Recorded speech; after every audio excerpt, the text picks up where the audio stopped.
Malo prej sem se tudi vrnil iz sodišča, kjer je danes imel naš predsednik kar 2 postopka in to tudi sklicana tik pred volitvami v zadnjih dneh. Svoje je povedala tudi dokaj glasna množica zunaj ob sodišču, tako da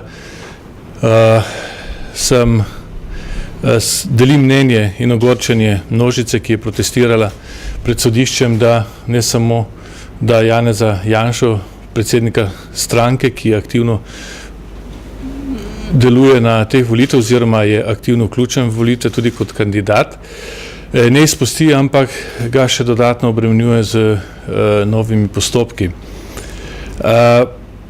Ampak vendarle k temu nekoliko kasneje, rad bi najprej poudaril, da je oziroma se vprašal, zakaj ima Slovenska demokratska stranka edina izmed vseh političnih igralcev v Sloveniji tako močno mednarodno podporo.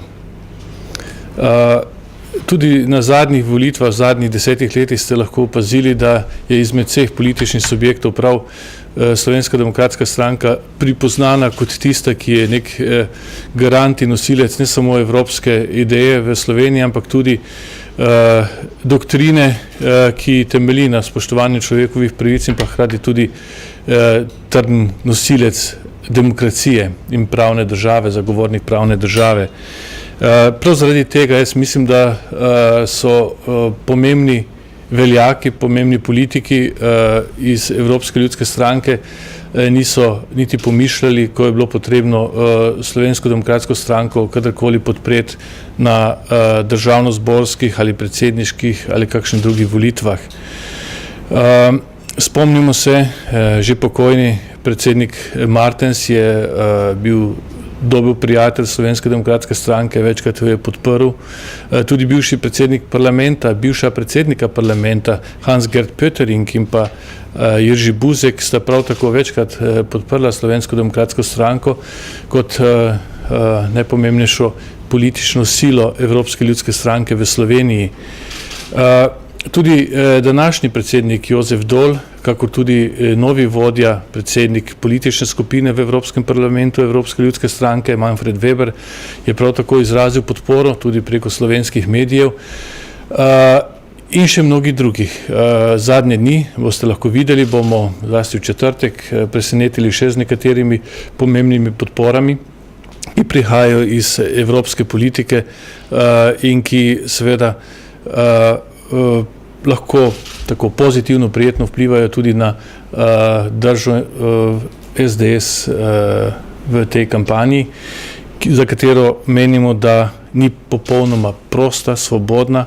Je na nek način smo padli v situacijo, kjer lahko rečemo, da je Slovenska demokratska stranka diskriminirana, zato ker so iz igre izključili in to na nepošten način njenega predsednika Janeza Janša. Predsedniki igrajo pomembno vlogo v promociji svojih političnih strank, zlasti v višku politične kampanje, ko soočajo svoje mnenja, svoje programe. Znano je, da ima Slovenska demokratska stranka dober program, preizkušen kader, ekipo in zagotovo bi si na teh soočenjih nabrala dodatno prednost. Svetovna in evropska javnost poznata te stvari, se zavedata nevarnosti, da bodo rezultati teh volitev manj legitimni, kot bi bili sicer, če bi lahko Janez Janša aktivno sodeloval v teh predvolilnih dejavnostih, aktivnostih. Svetovna demokratična internacionala je dala posebno izjavo, v kateri izraža zaskrbljenost nad stanjem v Sloveniji, predvsem pa nad priprtjem predsednika Janeza Janše, upajoč, da bo Slovenija vendarle zmogla toliko energije v prihodnosti, da bo izvedla ključne reforme, vključno s pravosodjem in vključno z ilustracijo. Tudi Evropska ljudska stranka je konec lanskega leta sprejela posebno resolucijo o stanju v Sloveniji, kjer ugotavlja nekaj podobnega. Izraža pa tudi takrat v tej izjavi, da proces Patria ne bo vplival na politični proces v Sloveniji in da ne bo Janez Janša izključen iz predvolilnih aktivnosti in točno to se je zgodilo. Torej so pisci, torej predsedstvo Evropske ljudske stranke je že takrat slutilo, da se nekaj takega namerava storiti. Pa to niti ni čudno, da že v tujini označujejo ta proces za političen, zato ker vsa dejstva iz preteklosti kažejo na to. Kadar v zadnjih 6 letih kar 5 volitev koincidira z pomembnimi koraki v procesu Patria, potem je to popolnoma jasno. Od vložitev obtožnice, obsodbe in tako dalje. Vedno se je malo kasneje, kakšen teden kasneje so se zgodile kakšne volitve. Jaz sem prepričan, da če tega velikega poka, ki se je zgodil 2008, ne bi bilo, Slovenija ne bi bila ne samo v politični krizi, ampak ne bi tako globoko zabredla tudi v socialno in pa gospodarsko krizo. Po mojih razlogih, torej vzroki za to krizo niso samo zunanji, to je kriza na finančnem trgu mednarodnem, ampak predvsem notranji, predvsem zaradi slabih reform, nismo dobro peljali tranzicije na mnogih področjih in pa slab odziv, konkretno odziv levih vlad na to krizo.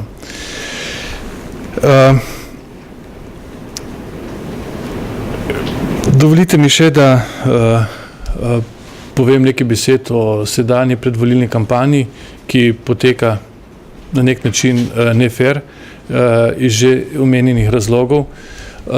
Mi smo dokaj jasno povedali in tudi v kampanji, kolikor se le da, poskušamo uveljavljati ali pa poudarjati svoj program in tudi svojevrstno nevarnost, ki pa preži pred Slovenijo v prihodnjih bližnji prihodnosti.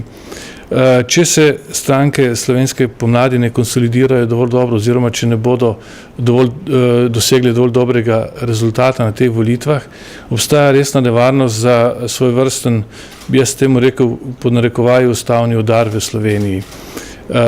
Lahko se zgodi, da tranzicijska levica nabere 2/3 večino in spremeni ustavo v smeri, o katerih je bilo že javno precej rečenega. Tukaj mislim zlasti zvezi z podelitvijo dodatnega mandata državljanom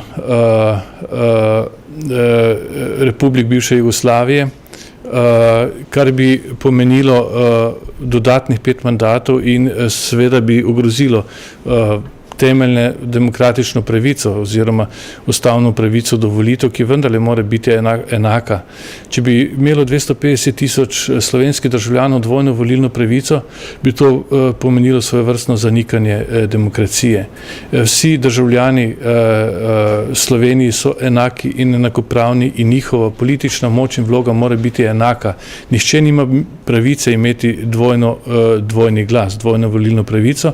To je skregano z temeljnimi atributi ali pa temeljnimi značilnostmi demokratičnih volilnih sistemov. Jaz upam, da bomo na teh volitvah dosegli tako dober rezultat, da bi morebiti takšno ustavno večino in te namere naših nasprotnikov preprečili. Kažejo tudi druge nevarnosti, recimo ponovno podržavljanje ne samo gospodarstva, ampak tudi šolstva, zaostritev odnosov z verskimi skupnostmi in še nekateri.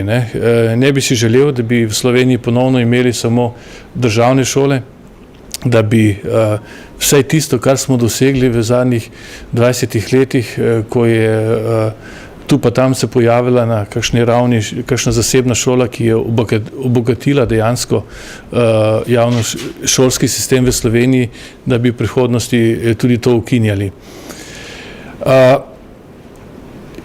Mi se zavedamo, da je glavna odgovornost bo tudi po teh volitvah na Slovenski demokratski stranki, da do takih stranpoti ne bi prišlo. In to tudi kanimo še v zadnjih dneh jasno in glasno povedati, da se pri svojem programu in pa svojem delu želimo predvsem zanesti na nase.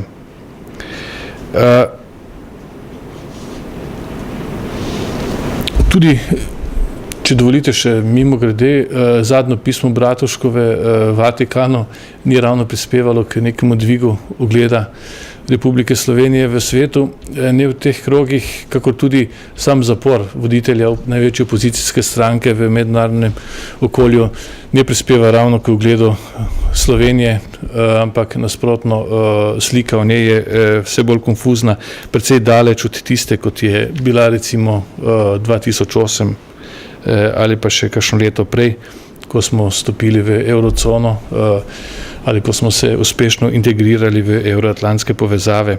Zadnje pismo Alenke Bratušek, Vatikan, je dokaj signifikantno za recimo tranzicijsko levico, ki je vselej dokaj ne neprijazno, lahko rečemo tudi sovražno nastopila do rimokatoliške cerkve. Časi Drnovškovega liberalizma iz 90-ih let, ko je Slovenija vzpostavila konkordat oziroma sporazum, to še ni pravi konkordat z Vatikanom, so očitno preteklost. Takrat sta se obe entiteti zavezali k neki avtonomiji in pa spoštovanju ena druge kot skratka spoštovanju, in takrat je načelo delitve države od cerkve bilo dejansko razumljeno kot vzpostavitve avtonomije ene in druge do obeh in spoštovanje in prijateljske odnose. Nekateri razumejo ločitev države od cerkve v izrazito ekskluzivističnem smislu, kot negativističnem smislu, da je treba pač cerkev popolnoma odstraniti iz javnega življenja. To pa seveda ni smisel tega načela. Toliko za uvod.